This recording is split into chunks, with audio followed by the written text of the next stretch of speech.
안녕하십니까? 잘 지내셨어요? 네. 오늘 말씀 제목은 천국 백성의 정체성과 행복입니다. 우리 요절 5장 5절을 함께 읽겠습니다. 5장 5절 시작. 온유한 자는 복이 있나니 그들이 땅을 기업으로 받을 것이며. 기도하겠습니다. 은혜로우신 주님, 오늘도 저희가 살아계신 성부, 성자, 성령 하나님께 예배 드리게 해주셔서 감사합니다. 저희의 드리는 예배가 주님을 기쁘시게 하는 예배가 되게 하여 주시옵소서. 또 하나님께서 우리를 불쌍히 여겨주셔서 우리의 허다한 많은 죄악을 용서하시고 또 우리에게 말씀을 통해서 우리 영혼의 생명과 빛을 풍성케 해주시기를 기도합니다. 예수님의 이름으로 기도하였습니다. 아멘. 우리는 지난 시간에 심령이 가난한 자가 행복하다는 걸 배웠고, 심령이 가난하다는 것은 하나님과의 관계에서 오직 하나님께만 소망을 두고 하나님께만 의존하는 것, 이것이 이제 심령이 가난하다는 것이고, 또 심령이 가난한 것은 천국 백성, 천국 백성은 이제 회개하고 예수님을 믿고 하나님의 자녀된 사람들이 천국 백성이겠죠. 심령이 가난한 것은 천국 백성들에게 나타나는 모습이다. 즉 천국 백성의 정체성이다라는 것을 배웠습니다. 그리고 심령이 가난한 자들이 복이 있다, 즉 행복하다 배웠고, 그 이유는 심령이 가난한 자들이 천국을, 하나님의 통치를 소유하기 때문이라는 것을 또한 배웠습니다. 오늘 살펴볼 4절부터 10절은 천국 백성의 또 다른 측면들이라고 할 수 있는 뭐가 나와요? 4절부터 보면 애통하는 자들, 온유한 자들, 의에 줄이고 목마른 자들, 긍휼히 여기는 자들, 마음이 청결한 자들, 화평하게 하는 자들, 또 의를 위하여 박해를 받는 자들이 나와요. 이러한 것들은, 이러한 자들은 이제 천국 백성의 모습이죠. 천국 백성의 정체성이다 할 수 있고, 또 이들의 행복에 대해서 또 말씀합니다. 우리가 오늘 말씀을 통해서 천국 백성으로서 우리의 정체성을 분명히 하고 또 천국 백성의 행복을 누리기를 기도합니다. 내가 오늘 말씀을 통해서 천국 백성이라는 것, 천국 백성의 모습이 어떠한가? 천국 백성이라면 천국 백성에게 어떠한 모습이 나타나는가? 천국 백성의 정체성에 대해서, 또 천국 백성들의 행복에 대해서 배울 수 있기를 바랍니다. 첫째, 애통하는 자가 복이 있습니다. 4절 보십시오. 4절을 다시 한번 또 우리 읽어볼까요? 시작. 애통하는 자는 복이 있나니 그들의 위로를 받을 것이며. 세상에서는 기뻐하고 즐거워하는 자가 복이 있다라고 생각합니다. 그래서 즐거운 것을 많이 추구하죠. 그러나 예수님께서는 즐거워하고 기뻐하는 자가 복이 있다고 하지 않고 애통하는 자가 복이 있다, 즉 행복하다라고 말씀합니다. 그리고 그 이유는 애통하는 자들이 위로를 받기 때문입니다. 그리고 오늘 말씀도 지난주 말씀처럼 똑같아요. 구조가 복이 있도다, 애통하는 자들이. 왜냐하면 그들이 위로를 받기 때문이다. 복이 있도다, 즉 지극히 행복하다, 온유한 자들이. 우리는 단수로 되어 있는데 오늘을 보면 다 복수로 되어 있어요. 지극히 복이 있다, 행복하다, 온유한 자들이. 왜냐하면 그들이 땅을 기업으로 받았기 때문이다. 또 복이 있도다, 행복하도다, 의에 줄이고 목마른 자들이. 왜냐하면 그들이 배부를 것이기 때문이다. 다 이런 이제 구조로 되어 있어요. 그러니까 애통하는 자들이 복이 있는 이유는 애통하는 자들이 위로를 받기 때문입니다. 누구의 위로입니까? 물론 하나님의 위로입니다. 그러니까 애통하는 자는 하나님의 위로를 받기 때문에 행복하다는 거예요. 그러면 여기서 애통하다는 건 뭘 의미할까요? 애통이라는 것은 극도의 슬픔을 가리키죠. 애통하다란 말은 슬프다라는 뜻이죠. 그러면 제자들, 즉 천국 백성은 회개하고 예수님을 영접하고 하나님께 순종하는 사람들이 천국의 백성이겠죠. 이 천국 백성은 무엇 때문에 애통하는 것입니까? 무엇 때문에 슬퍼하는 것일까요? 여기서 애통은 천국 백성, 그러니까 하나님 나라의 백성, 하나님의 자녀로 살기 때문에 겪게 되는 그런 슬픔과 아픔을 의미합니다. 그러니까 하나님의 백성다운 삶을 살 때 애통이 있다는 거예요. 큰 슬픔과 아픔이 있다고 말씀합니다. 우리가 하나님의 백성으로서 하나님을 위해서 살고자 할 때 아픔이 있어요. 많은 슬픔이 있습니다. 예를 들어서 우리 목자님들이 캠퍼스에서 전도할 때 학생들로부터 오해와 무시를 받기도 하고 아주 정상적인 사람인데 전도 안 하면 우리가 오해나 무시를 받을 이유가 하나도 없죠. 우리가 왜 무시를 받겠습니까? 무시하면 무시했지. 또 무시해도 안 되겠지만 그렇잖아요. 뭐가 부족해서 무시를 당하고 삽니까? 뭐가 아쉬워서 우리가 오해받고 삽니까? 그렇지 않아요? 우리가 아쉬울 게 없는 사람들인데, 근데 이제 캠퍼스에서 전도를 하면 이제 태어나서 별로 받아본 적이 없는 오해도 받고 무시도 받고 이상한 사람으로 취급을 받기도 하고 때로 부당한 대우를 받기도 합니다. 또 억울한 일을 당하기도 하고 또 사람들에게 상처를 받기도 합니다. 그러니까 내가 하나님의 백성으로서 하나님의 자녀로서 하나님을 위하여 살고자 할 때 이제 이런 일을 겪게 되는 거예요. 아픔을 겪게 되는 거죠. 이때 우리는 결코 기쁘거나 즐겁지 않습니다. 슬픈 생각이 듭니다. 애통하게 되는 거죠. 우리가 사람들을 돕기 위해서 굉장히 수고하고 애썼는데 도리어 사람들로부터 오해를 받거나 또는 배반을 당할 때 마음이 무너져 내리는 고통을 경험하게 되는 거예요. 그러니까 애통을 하게 되는 것이죠. 그러나 예수님은 바로 이렇게 애통하는 자가 복이 있다. 이렇게 애통하는 자가 최고로 행복하다라고 말씀합니다. 그리고 애통하는 자가 복이 있는 것, 즉 행복한 것은 그들이 하나님의 위로를 받기 때문입니다. 그러니까 하나님을 위해서 애통하지 않는 자는 하나님의 위로가 없어요. 그러나 하나님을 위해서 또는 하나님 때문에 애통함을 경험할 때 그 애통하는 자에게 하나님께서 그를 위로하신다. 그리고 하나님의 위로를 받기 때문에 행복하다라고 말씀합니다. 우리가 하나님 때문에 애통할 때 하나님께서 우리를 위로하십니다. 하나님 때문에 애통하는 자에게 하나님의 위로가 있습니다.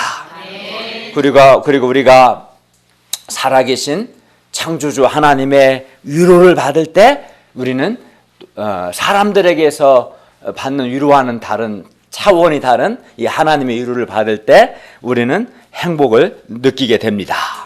우리가 겪는 슬픔과 아픔보다 우리가 하나님 때문에 애통을 경험하죠. 슬픔과 아픔을 겪지만 우리가 겪는 슬픔과 아픔보다 하나님의 위로가 더 큽니다. 사도 바울은 하나님의 양들을 돌보는 과정에서 그 역시 많은 환난을 당하고 슬픔을 겪었습니다. 그러나 그것이 전부가 아니었어요. 사도 바울에게 하나님의 위로가 있었어요. 그는 하나님의 위로를 받았어요. 그리고 그가 받은 하나님의 위로에 대해서 이렇게 말해요. 고린도후서 1장 3, 4절 보면 찬송하리로다. 그는 우리 주 예수 그리스도의 하나님이시요 자비의 아버지시요. 지금 하나님을 가리켜 표현하는 거예요. 모든 위로의 하나님이시며 우리의 모든 환난 중에서 우리를 위로하사 우리로 하여금 이 하나님께 받는 위로로서 모든 환난 중에 있는 자들을 능히 위로하게 하시는 이시로다. 그러니까 바울은 하나님의 양무리를 돕는 과정에서 많은 환난과 슬픔과 어려움을 경험했지만 한편 뭘 경험한 거예요? 하나님의 위로를 경험한 거지. 하나님의 위로를 받았어요. 자비의 하나님을 경험한 것이죠. 그러므로 우리가 하나님을 위하여 살고자 할 때, 하나님 때문에 애통할 때, 슬픈 마음이 들 때 있죠. 그때 어떻게 합니까? 적극적으로 하나님께 나아가서 하나님의 위로를 받아야 합니다. 그리고 그때 이 하나님의 위로를 경험할 때 우리에게 복이 있습니다. 행복이 있습니다. 우리가 하나님의 뜻대로 살고자 하면 우리에게 애통함이 없을 수 없습니다. 왜 어떤 사람 애통함이 없습니까? 그는 천국 백성, 하나님의 자녀로서 하나님을 위하여 살고자 하지 않기 때문에.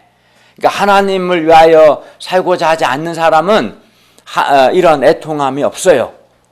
애통함만 없는 거 아니고 또 그러니까 이제 하나님의 위로도 없는 거겠죠. 그러나 내가 정말 예수 믿고 하나님의 백성으로서 하나님의 뜻대로 살고자 하면 우리에게 애통함이 없을 수 없습니다.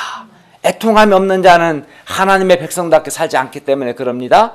그러나 우리에게 정말 하나님의 뜻대로 살고자 할 때 애통함이 없을 수 없습니다. 이때 우리는 하나님께 나아가서 하나님의 위로를 받아야 합니다.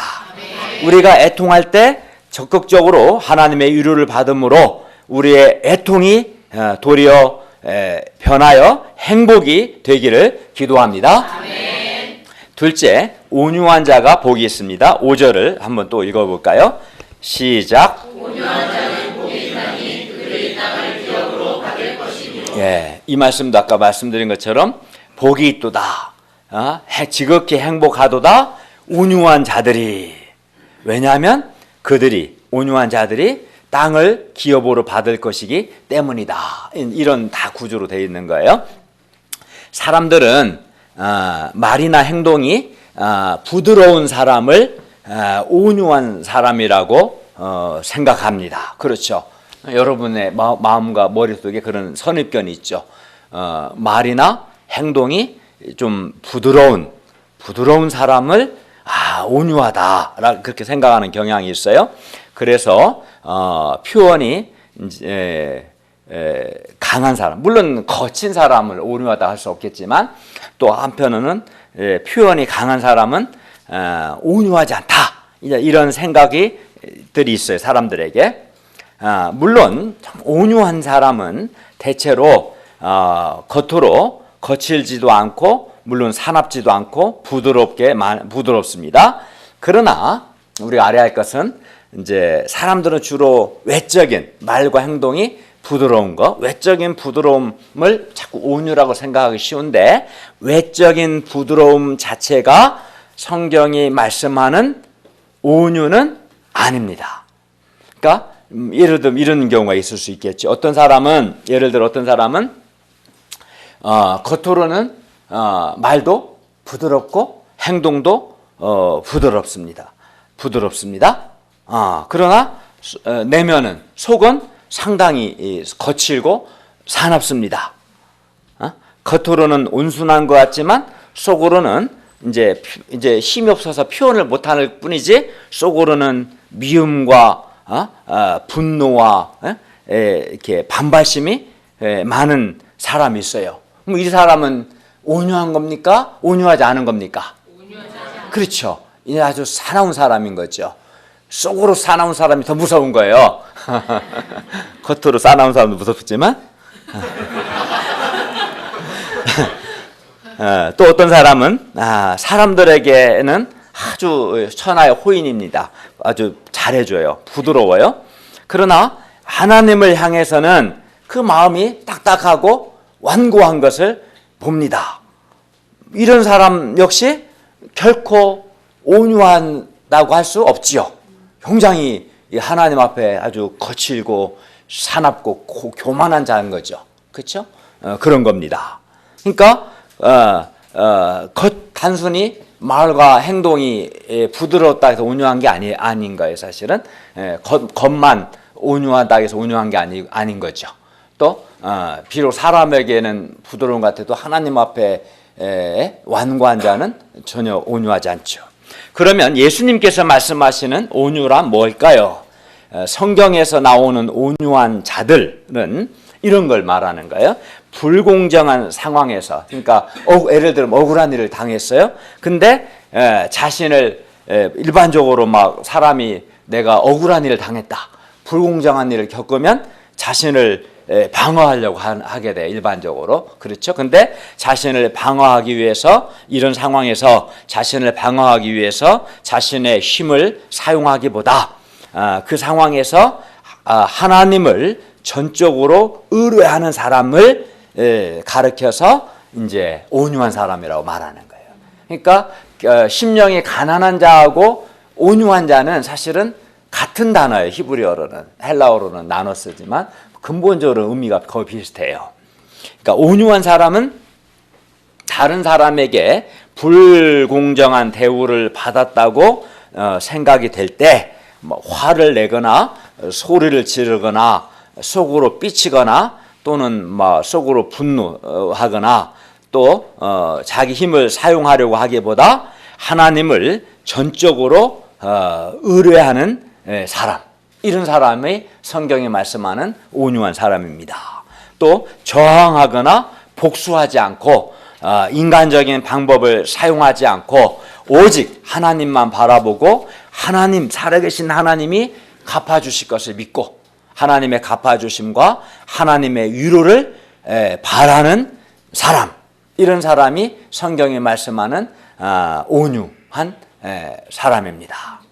예수님처럼, 예수님 어떻게 하셨냐면 욕을 받았어, 억울하게. 그러나 욕하지 아니하셨고 고난을 받으셨지만 위협하지 아니하셨고 오직 공의로 심판하시는 하나님께 부탁하셨는데, 이러한 사람이, 예수님같이 이러한 사람이 성경이 말씀하는 온유한 자인 거예요. 그걸 우리가 이해해야, 단순히 말과 행동이 부드럽다는 걸 말하는 게 아니라 이렇게 내가 억울한 일을 당하고 불공정한 일을 겪고 욕을 받았지만 대신 욕하지 않고 고난을 받지, 위협하지 않고 공의로 심판하실 하나님께 맡기고 부탁하는 사람이 온유한 사람입니다. 그런데 이것은 믿음이 없이는 당연히 불가능하겠죠. 그렇죠. 하나님께 맡기고 하나님 의뢰하니까 기본적으로 믿음이 있어야겠죠.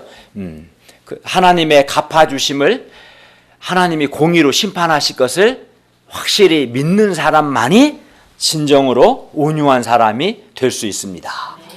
왜냐하면 이러한 믿음이 없으면 불의를 당할 때, 억울한 일을 당할 때 그 억울함을 참지 못해서 어떤 식으로든 반응을 하기 때문입니다. 그러니까 불의를 당했고 내가 하나님께서 공의로 심판하실 것이다, 그런 믿음이 없으면 이제 억울한 일은 당했어요. 그러면 어떻게 해요?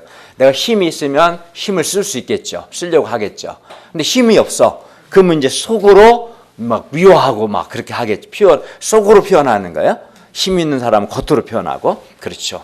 그래서 믿음이 없는 사람은 직접적으로 복수를 하지 않는다 할지라도 마음으로, 속으로 막 원망하며 복수의 칼을 갑니다. 그렇기 때문에 온유라는 것은 자연적으로 또는 타고난 성품으로는 불가능합니다. 오직 살아계신 하나님의 갚아주심, 하나님이 공의로 심판하실 것을 믿는 것, 또 하나님이 상 주실 것을 믿는 그런 믿음을 가진 사람만이 할 수 있어요. 그래서 온유는 성격이나 기질이 아니라 하나님과의 관계성 속에서 맺어지는 믿음 열매고, 갈라디아 5장 23절을 보면 온유가 성령의 열매로 나와요. 성령 하나님께 순종했을 때 맺어지는 성품, 성령의 열매로 나오는 거예요. 그래서 하나님께 대한 믿음과 성령님께 순종함이 없이는 결코 그 누구도 온유할 수는 없는 거예요.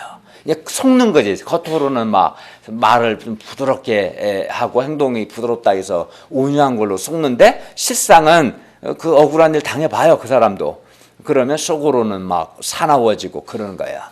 겉모습 보고 속을 이유는 없어요. 그래서 하나님께 대한 믿음과 성령님께 순종함이 없이는 누구 온유할 수 없어요. 그렇기 때문에 온유는 하나님을 믿고 성령께 순종하는 천국 백성의 모습인 것입니다. 즉 천국 백성의 정체성인 거죠. 천국 백성만이 온유할 수 있습니다. 그리고 예수님은 이렇게 온유한 자는 복이 있다, 행복하다고 말씀합니다. 그 이유가 뭐예요? 그 이유는 온유한 자들이 땅을 기업으로 받을 것이기 때문입니다. 하나님은 아브람과 이삭, 야곱, 이스라엘 자손들에게 가나안 땅을 기업으로 주시겠다 약속하셨어요. 그러므로 이스라엘은 땅을 막 인간적인 방법으로 싸워서 얻는 것이 아니라 철저히 하나님을 믿고 의지함으로써 기업으로 얻는 것이에요. 기업으로 얻는 것이죠. 그리고 여기서 기업으로 얻는다는 것은 이런 거예요. 상속을 받는다는 뜻으로 누군가로부터 물려받는 거. 하나 기업을 받는다면 하나님으로부터 상속받는 거. 하나님이 주시고 그 하나님 주시는 것을 내가 물려받는 거. 그것이 기업으로 받는다는 뜻입니다. 그리고 이것이 성경이 말씀하는 온유한 자가 땅을 기업으로 받는다는 뜻입니다. 실제로 이스라엘 역사를 보면 온유한 사람이 땅을 기업으로 얻었습니다.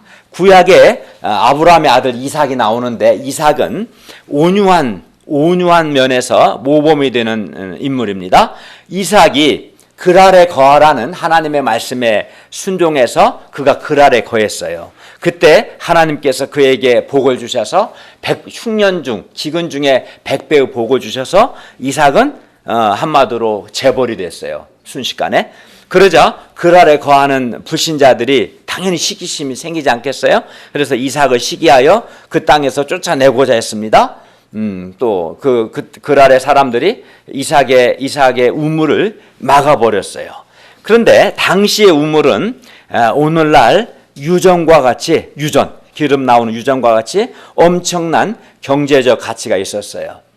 그러니까 그 우물이 없으면 죽거든. 당시 사람도 죽고 가축도 죽고. 우물은 정말 오늘날 유전과 같은 그런 가치가 있었어 당시에는.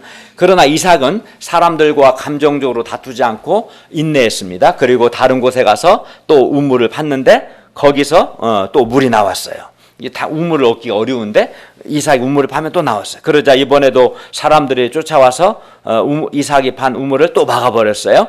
그래도 이삭은 그들과 싸우거나 화를 내지 않았습니다. 이런 이삭은 이렇게 살면 세상에서 완전 실패할 것 같습니다. 실패할 것 같았습니다. 그러나 하나님께서 이삭에게 땅을 기업으로 주셨습니다. 여기서 땅을 그에게 기업으로 주셨다는 것은 이삭이 우물을, 다른 그랄 사람 우물 아무리 파도 잘 안 나오는데 이삭이 우물을 파기만 하면 물이 나왔습니다. 또 이삭이 손대는 일은 무엇이든지 하나님이 함께 하셔서 형통했어요. 이게 이제 땅을 기업으로 얻었다는 의미입니다. 결국 불신자들, 그 아래 거하는 불신자들도 하나님께서 이삭과 함께 하심을 보았고, 그래서 그들 스스로 이삭에게 와서 잘못했다고 빌었습니다. 하나님께서 이렇게 온유한 사람에게 땅을 기업으로 주십니다. 그래서 온유한 사람은 땅을 기업으로 얻는, 상속으로 받는 행복이 있습니다. 그러면 우리가 기업으로 얻을 땅은 뭡니까? 우리가 땅 위에서 살아가기 때문에 여기서 땅은 우리가 삶을 살아가는 삶의 영역이라고 할 수 있을 겁니다. 그런 점에서 우리가 온유할 때, 즉 전적으로 하나님을 믿고 하나님을 의지할 때 현재적으로 하나님의 통치를 받으며 그러니까 온유할 때 우리 역시 삶의 영역을 즉 여기 땅은 삶의 영역인데 삶의 영역을 우리 역시 기업으로 얻습니다. 하나님께서 온유한 사람에게 삶의 영역을 기업으로 주십니다. 그러니까 하나님 기업으로 주신다는 의미는 상속받는다, 물려받는다. 즉 내가 노력해서 얻는다는 의미보다도 하나님이 선물로 주신다는 의미가 큰 거죠. 그래서 내가 땅을, 즉 삶의 영역을 기업으로 얻는다는 말은 이런 거죠. 삶에서 좋은 믿음의 동역자도 하나님이 주시고 직장도 주십니다.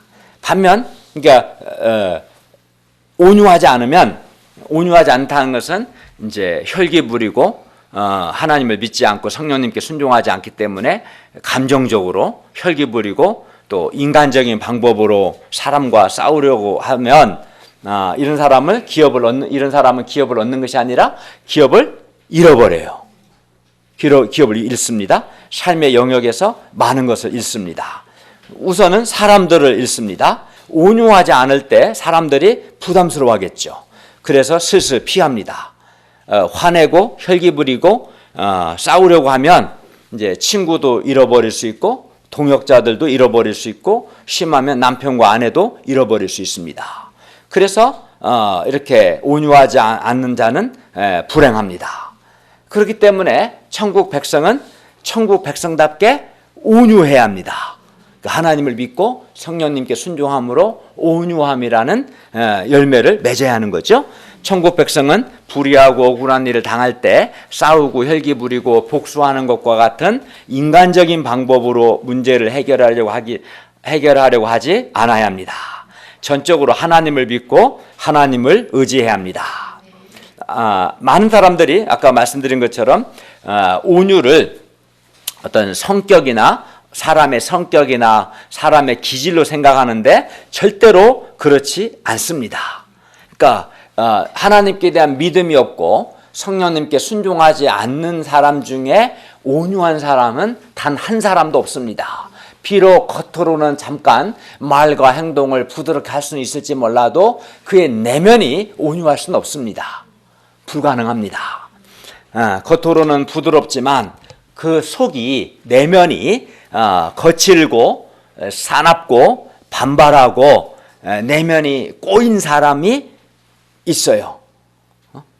온유하지 않은 거죠. 반면 겉은 기질은 강해 보이지만 정작 그의 내면은 온유한 사람도 있습니다. 모세, 사도 바울, 루터, 존 웨슬리 이 공통점이 뭐냐면 굉장히 기질이 아주 강한 사람들이었어요. 이 사람들은 전부 다 캐릭터가 아주 강한 캐릭터의 사람들이었어요. 성격이 아주 불같은 사람들이에요. 모세나 바울, 루터 이런 사람들은. 그러나 그들이 하나님을 믿고 성령님께 순종했을 때 온유한 사람들이 되었습니다. 온유함은 믿음과 성령의 열매이기 때문에 누구든지 기질에 관계없이 하나님께 대한 믿음이 있고 성령 하나님께 순종하면 온유해질 수 있습니다. 우리가 온유하기 위해서는 하나님께 대한 믿음이 있어야 하고 성령님께 순종해야 합니다. 사람들이 주로 언제 혈기를 부리거나 언제 다른 사람과 다투게 됩니까? 대체로 내가 누군가 다른 사람 때문에 물질적 또는 정신적으로 손해나 피해를 볼 때 그때 이제 막 혈기가 부리고 막 화가 나고 그렇죠? 그럴 때 즉 또 불의를 내가 당하거나 억울한 일을 당할 때 이제 사람들이 혈기를 부리거나 화가 나고 다투게 되죠. 그랄 사람들이 이삭의 우물을 막았을 때 이삭은 화가 나서 그들과 다툴 수 있었습니다. 그러나 이삭은 하나님의 주권과 섭리를 믿었어요. 살아계신 하나님께서 친히 그의 삶을 인도하신다는 믿음이 있었기 때문에 이삭은 그랄 사람들과 다투지 않았습니다. 하나님께 대한 깊은 신뢰가 있을 때 사람들과의 관계에서 비록 부당한 대우나 또는 손해 또는 억울한 일을 겪게 될지라도 하나님께 대한 믿음이 있을 때 자기 감정을 극복하고 자기 마음을 다스릴 수 있습니다. 나에게 상처를 주거나 나에게 피해를 준 사람에 의해서 나의 인생이 좌우되는 것이 아니라 내 인생이 살아계신 하나님에 의해서 좌우된다는 것을 믿을 때 우리는 자기 감정을 조절하고 다스리고 인내할 수 있습니다. 우리는 다툼과 상처, 분노가 아주 많은 시대에 살고 있습니다.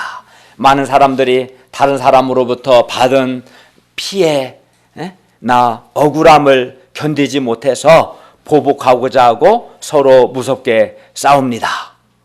또 드러내놓고 싸우지 못하는 사람은 속으로 많은 상처를 안고 살아갑니다. 그리하여 내면에 분노가 쌓입니다. 상처가 해결이 안 되면 막 분노가 생기죠. 분노는 상처받은 마음에서 오는 거죠. 근데 사람들은 주로 자기가 상처받은 것만 생각해요. 그러나 자기도 알게 모르게 남한테 상처 준 건 생각 안 해요. 참 안타까워요. 항상 자기가 피해자로만 생각해요. 자기 자신도 누군가에게는 가해자고 더 심한 가해자인데 이 죄인들의 특징이 자기가 잘못한 건 생각을 안 해요. 참 안타깝죠. 그러나 서로 누군가에게는 내가 가해자가 될 수 있고 누군가에게는 내가 피해자가 될 수 있는 거예요. 그래서 이런 다툼과 상처와 분노가 많은 그런 시대 가운데 그런 가운데 살고 있어요. 그러나 우리가 온유할 때 자기 감정을 다스릴 수 있고 상처를 받지 않게 됩니다. 사람들과의 다툼을 피할 수 있습니다. 삶의 영역에서 이렇게 온유할 때 또 사람들을 기업으로 받게 되며 행복하게 됩니다. 땅을 기업으로 받는다는 것은 삶의 영역을, 그 삶의 영역에는 사람도 포함되고 직장도 포함되는 거예요. 다. 그죠? 우리 삶을 살아가기 위해서 필요한 것들을 하나님이 주시는 거예요. 온유한 자에게. 그래서 땅, 삶의 영역을 기업으로 받게 됩니다. 우리가 그리고 삶의 영역에서 사람들을 기업으로 받게 될 때 행복하게 되죠. 우리가 하나님과 하나님의 주권에 대한 깊은 믿음과 성령님께 순종함을 통해서 온유한 사람, 곧 불공정한 상황에서도 자신을 방어하기 위해 자신의 힘을 사용하기보다 하나님을 전적으로 의뢰하는 사람들, 예수님처럼 내가 욕을 받지만 욕하지 아니하고 고난을 받지만 위협하지 아니하는 그런 사람들로 빚어질 수 있기를 기도합니다. 그리하여 그러니까 온유한 자가 되는 거죠. 그리하여 땅, 즉 삶의 영역을 하나님으로부터 상속받을 수 있기를 기도합니다. 셋째, 의에 줄이고 목마른 자가 복이 있습니다. 6절을 또 읽어볼까요? 시작. 의에 줄이고 목마른 자는 복이 있나니 그들이 배부를 것이며. 네, 그러니까 복이 있도다, 즉 행복하도다. 의에 줄이고 목마른 자들이, 왜냐하면 그들이 배부를 것이기 때문이다 라는 말이겠죠. 여기서 의라는 것은 하나님께서 보시기에 옳은 거예요. 옳은 것, 하나님 앞에서 의로운 것을 가리킵니다. 여기서 의는 하나님께서 우리에게 요구하시는 실제적인 의를 뜻합니다. 천국 백성들은 예수님을 믿음으로 의롭게 된 사람들, 하나님과 바른 관계를 맺은 사람들입니다. 그래서 천국 백성은 하나님의 의에 줄이고 목마른 삶, 이렇게 하나님의 의에 목마르다는 것은 이제 이런 거죠. 이 땅에 하나님의 통치가 이루어지고 하나님의 뜻이 실현되기를 바라는 것. 그게 이제 의에 줄이고 목마른 거죠. 그러니까 하나님의 뜻이 이루어지고, 그게 의로운 거 아니에요? 그게 의죠. 졸지 마세요. 하나님의 뜻이 이루어지는 것, 하나님 뜻이 실현되는 것을 바라죠. 그게 의에 줄이고 목마른 겁니다. 그리고 이렇게 의에 줄이고 목마른 사람이 행복합니다. 그 이유는 의에 줄이고 목마른 사람들이 배부를 것이기 때문입니다. 물론 여기서 배부르게 된다는 것은 하나님이 주시는 참 만족, 참된 만족, 참 기쁨이 있다는 거예요. 그리하여 의에 줄이고 목마른 자는 하나님으로 인해서 만족, 기쁨, 평화를 누리게 됩니다. 그러니까 의에 줄이고 목마른 게 좋은 거지. 의에 줄이고 목마른 자에게 하나님이 주시는 참된 만족, 기쁨이 있어요. 그러나 많은 사람들이 의에 줄이고 목마르기보다 주로 뭐에 목마르냐면 세상에 있는 것들, 주로 뭐 세상 권력이나 돈이나 사람들의 인정이나 또는 칭찬이나 또는 쾌락이나 또는 잔재미, 이런 것들에게 주로 줄이고 목말라 하는 거예요.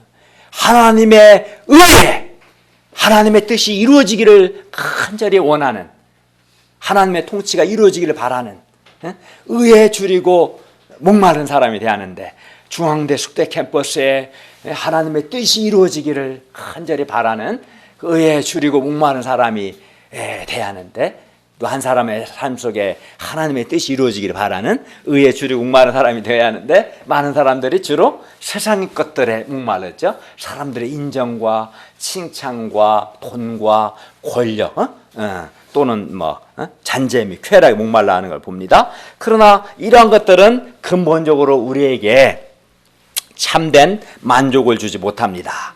사람의 인정과 칭찬에 목마른 줄인 사람은 사람에게 더욱 매이게 되는 거예요. 돈에 목마른 자는 하나님의 거룩한 형상을 잃어버리고 물질적인 자로 전락하게 됩니다. 안타깝게도 많은 대학생들이 쾌락과 잔재미에 목말라 합니다.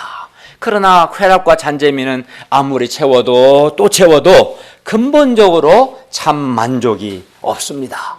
쾌락에 목마른 자는 결국 육신적인 자가 되고 쾌락의 노예, 정욕의 노예가 되고 맙니다. 그의 영혼은 배부르기는커녕 죄의식으로 곤고할 뿐입니다. 우리가 의에 줄이고 목말라 하지 않으면 여러 가지 세상 욕망들이 우리를 유혹합니다. 그러니까 의에 줄이고 목말라 하지 않으면 그 상태로 머무는 게 아니에요. 의에 줄이고 목말라 하지 않는 사람은 물론 하나님이 주시는 참 만족과 기쁨이 없는 정도가 아니라, 사람은 만족을 원하고 기쁨을 원하는 욕망이 있어요. 근데 의에 줄이고 목마르지 않으면 다른 것에 목말라 할 수밖에 없어요. 인간은 무언가에, 쾌락이든 돈이든 권력이든 사람의 인정이든 칭찬이든 그런 것들에 목말라 하고 그런 욕망의 노예가 되는 거예요. 욕망의 종이 되는 거죠. 그러나 살아계신 하나님을 가까이 하고 하나님의 뜻을 이루어드리고자 하는 자는 영적으로 배부릅니다. 즉 참 기쁨과 만족이 있고, 이러한 세상 것에 대한 목마름이 없어져요. 하나님의 의에 목마른 자는 세상 것에 대한 목마름이 사라져요. 그러나 하나님의 의에 목말라 하지 않으면 세상 것에 목말라 하게 되고 욕망의 노예가 되고 영혼은 더욱 곤고해지는 거예요. 그러므로 우리가 물질이나 쾌락에 줄이고 목마른 자가 아니라 의고 이 땅에 하나님의 뜻이 이루어지는 것에 줄이고 목마른 자들이 되어 참으로 배부르게 되기를 기도합니다. 그리하여 하나님이 주시는 참 만족과 기쁨을 누리기를 바랍니다. 그러니까 의에 줄이고 목마른 자도 정말 그 사람이 예수 믿은 하나님의 백성의 모습인 거죠. 그죠? 네. 넷째, 긍휼히 여기는 자가 복이 있습니다. 7절도 다시 또 읽어볼까요? 시작. 긍휼히 여기는 자는 복이 있나니 그들의 긍휼히 여김을 받을 것이며. 예, 긍휼히 여기는 자가 복이 있는 것은 하나님의 의에 긍휼히 여김을 받기 때문입니다. 그리고 하나님의 긍휼히 여김을 받는 자는 당연히 행복합니다. 그러니까 하나님이 나를 긍휼히 여기셔요. 그러면 당연히 행복하지 않겠어요? 예, 하나님의 미움을 받아요. 비참하죠. 사람의 미움을 받는 것도 불행한데 하나님의 미움을 받으면 얼마나 비참하겠어요. 근데 하나님이 나를 긍휼히 여기시면 얼마나 행복하겠습니까? 그런데 하나님께서 먼저 우리 인생들을 긍휼히 여기셨습니다. 우리가 죄인 되었을 때 하나님께서 우리를 불쌍히 여기셔서 예수님의 죽으심과 부활을 통해 우리를 구원해 주셨습니다. 정죄받고 심판받아 마땅한 우리를 정죄하지 않으셨습니다. 긍휼은 경제적으로 궁핍한 사람에게 물질을 주는 행위뿐만 아니라 어떤 상황이든 어려움과 공경에 처해 있는 사람들을 불쌍히 여기고 도와주는 것, 이게 이제 긍휼이죠. 그리고 긍휼히 여기는 마음과 긍휼히 여기는 행동은 결코 분리되지 않습니다. 누군가를 정말 긍휼히 여기게 되면 그 마음은 반드시 행동으로 나타납니다. 그리고 이렇게 긍휼히 여기는 자는 하나님의 긍휼히 여김을 받기 때문에 행복합니다. 긍휼히 여기는 마음은 천국 백성의 모습, 정체성, 특성입니다. 천국 백성은 자신이 먼저 하나님의 긍휼히 여김을 받았기 때문에, 그렇죠, 하나님의 긍휼히 여김을 받아 구원받았어요. 그래서 다른 사람을 긍휼히 여기는 마음을 갖게 되는 겁니다. 그리고 우리가 다른 사람을 긍휼히 여길 때 곧 구체적으로 이제 긍휼히 여긴다는 것은 뭐 물질이 어려움이 있을 때 물질도 돕기도 하고, 또는 어려움 가운데 있는 공경에 있는 사람을 위해서 기도해 줄 수도 있고, 또는 말씀으로 섬겨 줄 수도 있고, 또는 이런저런 방법으로 도와줄 때 긍휼히 여기는 거죠. 그때 누군가를 긍휼히 여길 때 가장 먼저 우리 마음이 이제 행복하게 되는 거예요. 다음으로 이제 긍휼히 여김을 받는 바로 그 사람 대상도 행복하지 않겠어요? 그렇죠. 그런데 여기서 끝나는 게 아닙니다. 하나님께서 이렇게 누군가를 긍휼히 여기는 사람을, 하나님이 그 사람을 긍휼히 여기시기 때문에 또 행복하게 되는 겁니다. 반면 이제 긍휼히 여기지 않을 때, 곧 우리 마음이 이제 긍휼히 여기지 않는다는 것은 다른 사람에 대해서 무관심한 거예요. 그리고 이기적인 거, 이게 이제 긍휼이 없는 거죠. 관심이 없어요. 그리고 이기적인 거, 이때 또 다른 사람을 용서하지 않을 때, 이게 긍휼이 없을 때 우리 마음에 기쁨이 없습니다. 상대방도 힘듭니다. 하나님께서도 내가 누군가를 긍휼히 여기지 않으면 하나님께서도 나를 긍휼히 여기지 않으십니다. 그래서 불행합니다. 긍휼히 여기는 마음은 예수님을 믿는 천국 백성의 모습입니다. 우리가 천국 백성답게 다른 사람을 긍휼히 여기고 그로 인하여 하나님으로부터 긍휼히 여김을 받는 행복을 누리기를 기도합니다. 아멘. 다섯째, 마음이 청결한 자가 복이 있습니다. 8절도 읽겠습니다. 시작. 마음이 청결한 자는 복이 있나니 그들이 하나님을 볼 것이며. 마음이 청결한 자, 즉 청결한 마음은 예수님의 피로 씻겨진 깨끗한 마음입니다. 그리하여 마음이 청결한 것도 하나님의 백성의 모습입니다. 예수님은 마음이 청결한 자가 복이 있다고 하십니다. 왜냐하면 마음이 청결한 자가 하나님을 볼 것이기 때문입니다. 여기서 하나님을 본다는 것은 살아계신 하나님의 임재를 느끼고 하나님과 깊은 교제를 통해서 하나님의 함께 하심을 경험하게 되는 것을 의미합니다. 그리하여 우리가 하나님의 임재를 느낄 때 우리 마음에 거룩한 기쁨과 행복이 임하게 됩니다. 여섯째, 화평하게 하는 자가 복이 있습니다. 9절을 다 함께 읽겠습니다. 시작. 화평하게 하는 자는 복이 있나니 그들이 하나님의 아들이라 일컬음을 받을 것이며. 여기서 화평하게 하는 자는 뭐겠어요? 평화를 이루는, 평화를 가져오는 자를 가리킵니다. 그런데 우리가 평화를 이루는 자가 되기 위해서는 때로 자기 권리를 포기할 수 있어야 하고 무엇보다 하나님의 통치를 받아야 합니다. 하나님의 통치를 내가 받을 때 먼저 자기 마음에 평화가 있고 평화를 가져오는 사람이 됩니다. 반면 하나님의 통치를 받지 않을 때 사람이 자기 권리에 집착하게 되고 다른 사람과 경쟁하고 이기려고 하고 높아지고자 합니다. 또 다른 사람을 시기합니다. 그렇죠. 그러니까 하나님의 통치를 받지 않으면 그 사람 마음에 평화가 없어요. 끊임없이 비교하고 경쟁하고 이기려고 하고 시기하고 그러지 않겠어요? 그래서 이제 그 사람 안에 평화가 없을 뿐만 아니라 이런 사람은 분란을 일으키는 사람, 평화를 깨는 사람이 됩니다.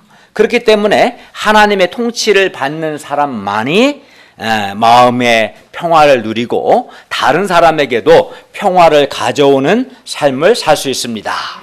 그런 점에서 화평하게 하는 것도 천국 백성의 정체성입니다. 모습입니다. 그리고 평화를 이루는 사람은 행복합니다. 왜냐하면 하나님의 아들이라 일컬음을 받기 때문입니다. 7번째, 마지막이죠. 의를 위하여 박해를 받은 자가 복이 있습니다. 10절을 또 읽겠습니다. 시작. 의를 위하여 박해를 받은 자는 복이 있나니 천국이 그들의 것이니라. 우리가 이 불신 세상에서 예수님을 믿고 주와 복음 위에 살고자 할 때 박해를 받습니다. 그러니까 애통하는 듯이 또 박해를 받는 거죠. 우리가 예수님을 위해서 복음을 위해 살고자 할 때 때로 욕을 먹고 핍박을 받고 악한 말을 듣고 손해를 보기도 합니다. 정말 그렇죠. 우리가 캠퍼스에서 전도하면 이런 일을 겪습니다. 박해를 받습니다. 그런 일을 당할 때 아픔이 있고 고난이 있습니다. 그러나 주님을 위하여 박해를 받은 자는 복이 있습니다. 왜냐하면 천국이 그들의 것이기 때문입니다. 의를 위하여 박해를 받은 자는 현재적으로 살아계신 하나님의 통치를 경험합니다. 그리고 사람이 하나님의 통치, 하나님의 다스림을 경험하는 삶을 사는 것은 최고의 행복입니다. 결론입니다. 우리는 이 상에서 천국 백성의 정체성, 즉 회개하고 예수님을 믿고 하나님께 순종하는 사람이 천국 백성 아니겠어요? 이런 천국 백성의 여러 모습들, 즉 정체성과 또 천국 백성의 행복에 대해서 배웠습니다. 우리가 예수님을 믿고 하나님께 더욱 순종함으로써 애통하고 온유하고 의에 줄이고 목마르고 긍휼히 여기고 마음이 청결하고 화평하게 하고 의를 위하여 박해를 받은 자로서 이런 천국 백성의 정체성이 있죠. 천국 백성의 모습을 우리가 지킬 때 한마디로 내가 예수님을 영접한 자로서 하나님께 순종함으로써 이런 천국 백성다운 삶을 삶으로써 천국 백성만이 누릴 수 있는 지극한 행복을 누릴 수 있기를 기도합니다. 그래서 이제 이런 8가지, 팔복이라고 8가지 모습은 천국 백성에게만 나타나는 특징들이에요. 그리고 천국 백성만이 누릴 수 있는 지극한 행복입니다. 이런 특징들이 없으면 가짜일 가능성이 많아요. 내가 정말 회개하고 예수를 믿고 하나님께 순종하는 삶을 살고자 할 때 이러한 8가지 모습들이 크고 작은 모습들이 나타날 수밖에 없는 거예요. 그리고 그러한 자들은 하나님의 통치를 받아서 지극한 행복을 누리게 될 것입니다. 기도하겠습니다. 은혜로우신 주님, 오늘까지 팔복, 천국 백성의 정체성과 행복을 배우게 해 주셔서 감사합니다. 우리가 말씀을 통해서 천국 백성의 모습이 어떠한가 배웠습니다. 이를 통해서 우리 자신을 돌아보고 우리가 회개하고 하나님께 순종함으로 천국 백성의 모습을 회복하고 또 천국 백성만이 누릴 수 있는 이 지극한 행복을 풍성히 누리게 하여 주시옵소서. 예수님의 이름으로 기도하였습니다. 아멘.